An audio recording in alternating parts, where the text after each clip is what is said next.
സഹോദരങ്ങളെ മാത്രമേ സഹോദരങ്ങളെ മാത്രമേ നിങ്ങൾ അഭിവാദനം ചെയ്യുന്നുള്ളൂവെങ്കിൽ വിശേഷവിധിയായി എന്താണ് നിങ്ങൾ ചെയ്യുന്നത്?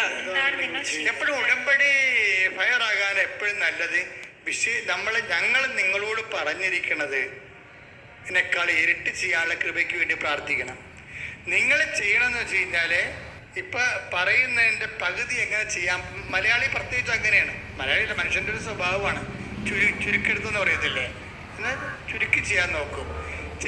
പറയണ പരിപാടി എങ്ങനെ ഒപ്പിക്കാൻ പറ്റുമെന്ന് നോക്കും. നിയമപരമായിട്ട് ചെയ്തു എന്ന് വെച്ചാൽ ചെയ്തു എന്ന് വരുത്തി തീർക്കാൻ വേണ്ടി അഡ്ജസ്റ്റ്മെന്റ് ചെയ്യും. ഉടമ്പടി വർക്കൗട്ട് ചെയ്യത്തില്ല. കാര്യം കർത്താവിന്റെ മനസ്സിരിപ്പ് എന്താണ്? ഇത് സത്യസന്ധമാണെങ്കിൽ പറയുന്നതിന്റെ ഇരട്ടി. അതാണ് ഈശോ പറയുന്നത്.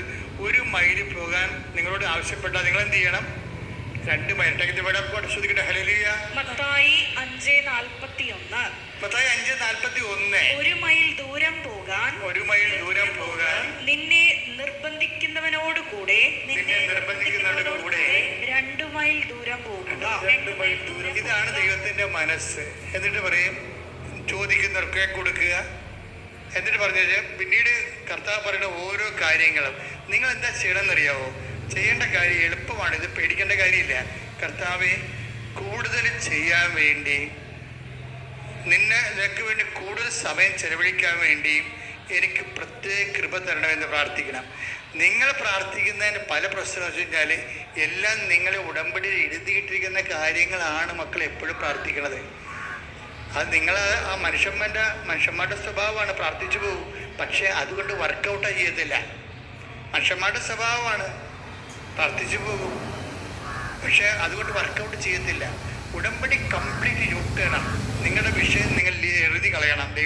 ദൈവത്തിരുസ്ഥിതി ഡംപ് ചെയ്യണം നമ്മൾ കൊണ്ടുവന്ന്. ഇനി അത് കർത്താവ് നോക്കാൻ പറയുകയാണ്. ഞാൻ എന്ത് ചെയ്യും? നിങ്ങൾ ആദ്യം ദൈവരാജ്യത്തെയും അതിൻ്റെ നീതിയെയും കുറിച്ച് അന്വേഷിക്കും. മനസ്സിലായില്ലേ? ആദ്യം ചെയ്യേണ്ട പ്രയോറിറ്റി. അത് ആ വാക്കുകൂടി എടുത്തേ. 10:33 എടുത്ത് ശ്രുതികട ഹല്ലേലൂയ. 6:33 ശ്രുതികട ഹല്ലേലൂയ. മത്തായി 6:33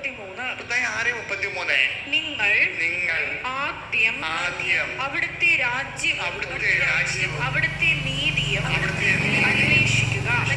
അതോടൊപ്പം മറ്റുള്ളവയെല്ലാം നിങ്ങൾക്ക് ലഭിക്കും. മറ്റുള്ളവയെല്ലാം എന്ന് പറയുമ്പോ കമ്പനിക്കാരൻ പറഞ്ഞ് നടക്കുന്നത്. ഇപ്പൊ തന്നെ ഈ ടിജിയുടെ അവസ്ഥ എന്താ അറിയാവോ? അവസാനം ഇവർ റിജക്ട് ചെയ്ത കമ്പനി ബസ്സിലേക്ക് തന്നെ വീണ്ടും ഇവരുടെ ആപ്ലിക്കേഷൻ സെൻഡ് ചെയ്യും. ആപ്ലിക്കേഷൻ സെൻഡ് ചെയ്യുമ്പോൾ ടിജി എന്താ പറയണത്? കമ്പനിയല്ല കർത്താവ്, യേശുവാണ് കർത്താവ് എന്നല്ല അവള് പറയണത്.